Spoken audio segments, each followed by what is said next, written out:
Olá a todos e todas, meu nome é Paula Vermesch, eu sou professora de História da Arte do campus de Presidente Prudente da Unesp e este é o curso de extensão de Introdução à História da Arte que nós estamos fazendo durante a quarentena. Espero que todos estejam dentro do possível bem, estamos juntos, né, na luta contra a propagação do coronavírus. E o tema de hoje é sobre arte moderna. Esse é um tema que muita gente pergunta, né? Professor, arte moderna, o que é arte moderna?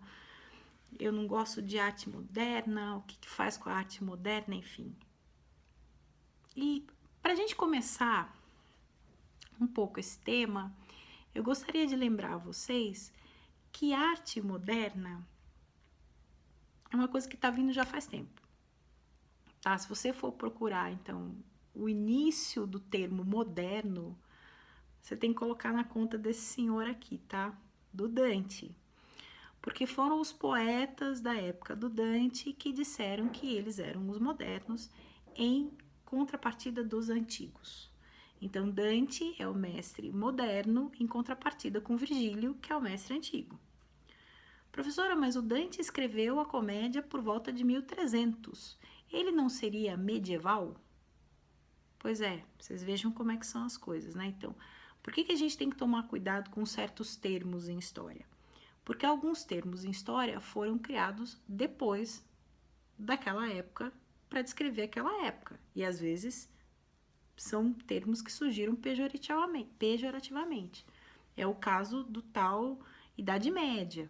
Como é que você coloca 1000 anos de história num termo só e esse termo medieval, muitas vezes ele é utilizado de uma forma pejorativa.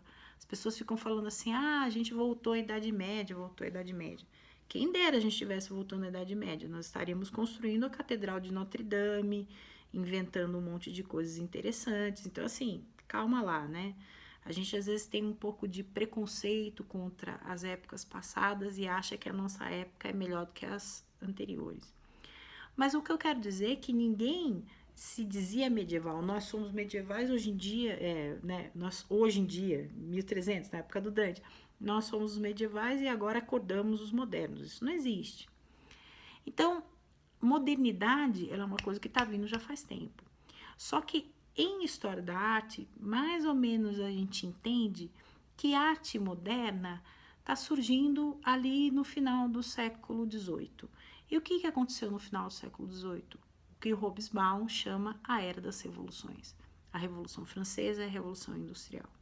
Então, se você for atrás do Giulio Carlo Argan, que foi um historiador da arte italiano, foi do Partido Comunista e ele foi prefeito de Roma durante 2 administrações. Ele tem um livro chamado A Arte Moderna, que foi publicado no Brasil pela Companhia das Letras. O livro do Argan começa por volta de 1770, 1780, um pouquinho antes das coisas ficarem bem acirradas no processo da Revolução Francesa. E ele vai dizer que nesse período das revoluções, a arte vai conhecer uma grande virada.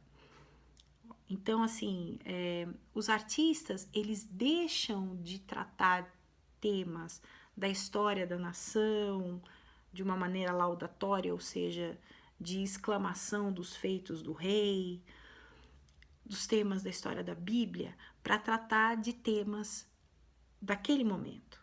Então, vamos falar a respeito, por exemplo, de Davi, o artista Davi, que era francês e que foi fundamental no processo da Revolução.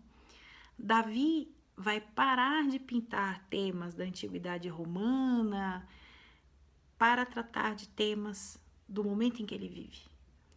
Então, é a morte de Marat, que é uma tela por demais conhecida. Ele faz uma tela sobre o assassinato de um dos amigos dele, que era um jornalista, um literato, e que era um dos homens do partido jacobino, do partido da radicalidade na Revolução.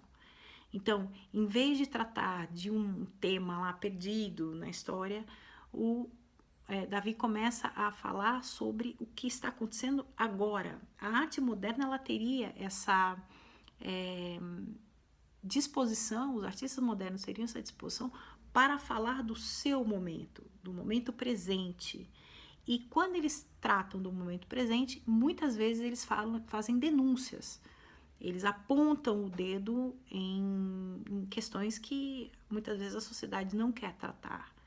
Então, se você parar para pensar, por exemplo, em Guernica, que é a tela mais famosa do Pablo Picasso, Picasso ele faz a denúncia dos crimes de Franco. O ditador Franco deu carta branca para que os nazistas bombardeassem a cidade basca de Guernica.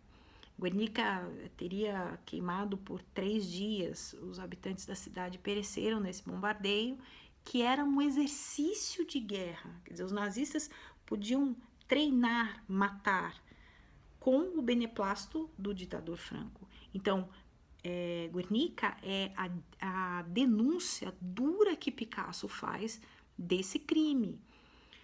Lembrando vocês que Picasso punha a tela debaixo do braço, viajava o mundo inteiro para poder denunciar o que aconteceu em Guernica. Então, da mesma forma que Davi quer denunciar o assassinato de Marat, que é um assassinato político, e Picasso ele quer denunciar o crime de Franco em Guernica, percebam que o artista moderno ele está tratando sempre do hoje, ele tá tratando sempre do que ele vive. E quando ele faz isso, ele toma uma posição. Por isso que às vezes a arte moderna ela é tão difícil para nós, porque muitas vezes ela põe em xeque as nossas convicções, as nossas ideias sobre política, sobre sociedade, sobre tudo mais. Eu espero que vocês estejam gostando desse vídeo e até os próximos.